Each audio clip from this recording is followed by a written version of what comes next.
with Lady T. Hi everyone, welcome back to this YouTube channel, True Dreams with Lady T. It's your sister, your friend, it's your girl. If this is your first time you just come across this our channel, please consider to hit the subscribe button, click on the notification bell so you will know anytime I put video here. Thank you for coming around again and God bless you. This is our channel, now story with the talk and I'm preaching English today. Now our story for yet. So today we want to talk about Ada Jesus. Finally, they don't put her for ground. She don't rest in perfect peace. And I still continue to pray that God will give the parents the strength to bear this great loss. Ada Jesus is a very young lady, but she did popular. Many people think say she don't pass 20 something because of the way she take the talk. She really get word for mouth. I thank God for her life that she make peace before she go. It's so sad to see say papa and mama they bury their own pikin. Not be so it's supposed to be. Pikin is supposed to bury papa at their old age, but life not be like that. Not be as we human be take plan life. Not be so it dey be.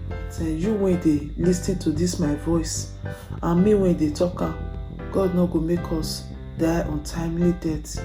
We not go bury our children. You not go bury your children. Our children go bury us for old age. We go dey 120 years. Now our children go take bury us. If possible, or we get the strength, we will continue from there. In Jesus' name, amen. And I know say it really hurt for somebody to bury your pikin. We know say everybody go die, but not be untimely death. And I pray that God will give the parents the hearts, the mom, the dad, the good friends, people that are close to her, the hearts to bear this great loss. It's so sad for people when you go just come across this video for the first time. This Ada Jesus, she be commenter, she be presenter, she get partner where they work together. After her death, now we even come to know say she dey make joke. People when they feel say she insults them, she just be the type of person where be say she like to just dey make joke, you know. Not be say she me waiting she dey talk. Even before she die, she still talk when she dey sick, say all those things where she dey talk, she not me now. She just dey talk and you know say it dey vex people, you know. And again, she can't accuse one pastor when that they call Lion Odumeje something like that. So this pastor now, he accused her because if they close to the pastor, then at a time he can't accuse the pastor, say they do fake miracle. She don't even personally organize people for fake miracle, that her conscience the judge her. That's why she can't talk her. So after she make that confession, you know, say then she can't dey sick. So many people come dey talk say maybe now because say he lie for the man head or what he talk not correct. They can't carry her go the church, may the pastor forgive. The pastor can say may go bring proof before you go forgive her, so that to clear his own name. You get one actress when still involved to Rita Edochie, that one say no go ever forgive her. So after social media don't talk the matter, I don't fool everywhere before they can decide say they forgive her. But before she died, she talk well. People never expect say she would die because people can't even they feel say she don't they get better. Her death just be like blow to the world, because we see her video when she still talk, she can't celebrate her birthday and she was looking more better than before. But the way she can't die, the thing can't surprise everybody. And before she died, there was no time when she take confess say what she talk that time na lie, say she not organize anybody for miracle. But she confess say all the cause when they feel say she dey cause them, she say na joke. Then she dey joke. After she die, although the pastor thought say well he forgive her from his heart, and only say e pain am say the fake miracle wey e say e do e for bring proof before she die to take clear his own name. But the Rita Edochie, that one, e come dey write funny things, even dey threa ten people wey dey advise am, dey tell am say wetin she do no good and all that. But during this burial, dem no even utter any word. Even news carry am say dem no utter any word. Wetin dem wan talk? If dem talk now, dem go say why dem talk. Dem no still talk now. Dem say dem no talk, dem just keep quiet. Dem no write rest in peace. Dem no send condolence. Dem no say dey happy, but dem just keep quiet. Well, we thank God this Ada Jesus matter now. I hope e go don finish for ground now. Now when e be say dem don finally put her to rest.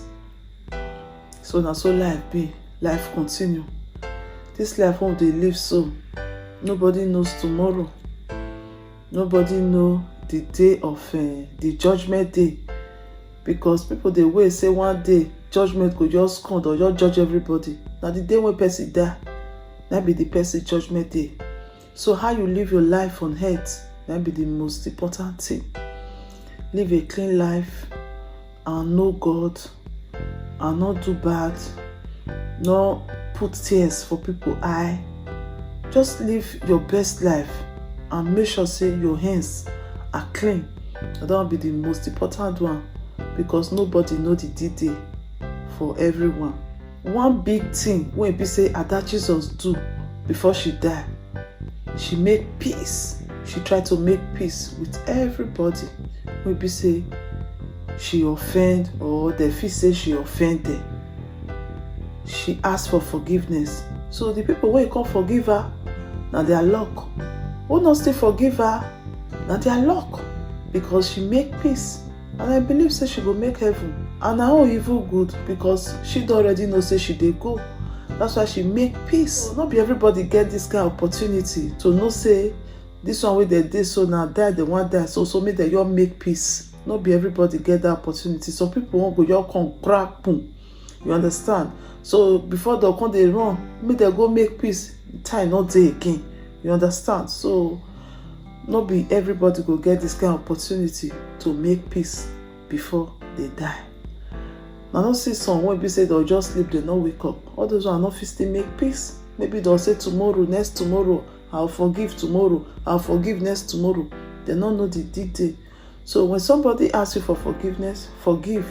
When you offend somebody, ask for forgiveness. Very important. Oh, no grudges. My voice dead down because as I dey watch Ada Jesus video, I just have so many things on my mind. I just dey think and say Ada Jesus when they talk that day, and I just go like this, and I watch her live with BBC, news. I just watch her live, and I see the way they take go about for the burial. Even some kata can't even the day said, but I thank God say they could resolve the issue before everything can still balance again. So as I watch her in short, I just say, okay, let me just make the short video, because a story now, touching story, when we say it touched the world, from time when the situation takes time, when they be friends, when she dey fight for the pastor, then all of a sudden she consider they use her for miracle. She not get out for all those kind fake miracle. They can't dey quarrel. She can't dey sick. She can't die. So a story when be say it really go viral. Our story really touched so many people, and I believe our story will see change so many people for good. So that's just it. I'm gonna drop this video for you. What do you think about the whole thing? Drop your comment down there. Your comment is very, very important. Thank you so much for watching. Please, if you have not subscribed to our YouTube channel, consider to hit the red button so that anytime we put video here, you'll be the first person to know. I remain your sister, your friend, your girl, your pikin. Anyone you call me, I did there for you. Children's Bright Life with Lady T. See you on our next video. Ciao. If there is anything that is bothering you, my friend, Please say it so others will learn. Bring it to true dreams with Lady T. And God will be your strength. Bring it to true dreams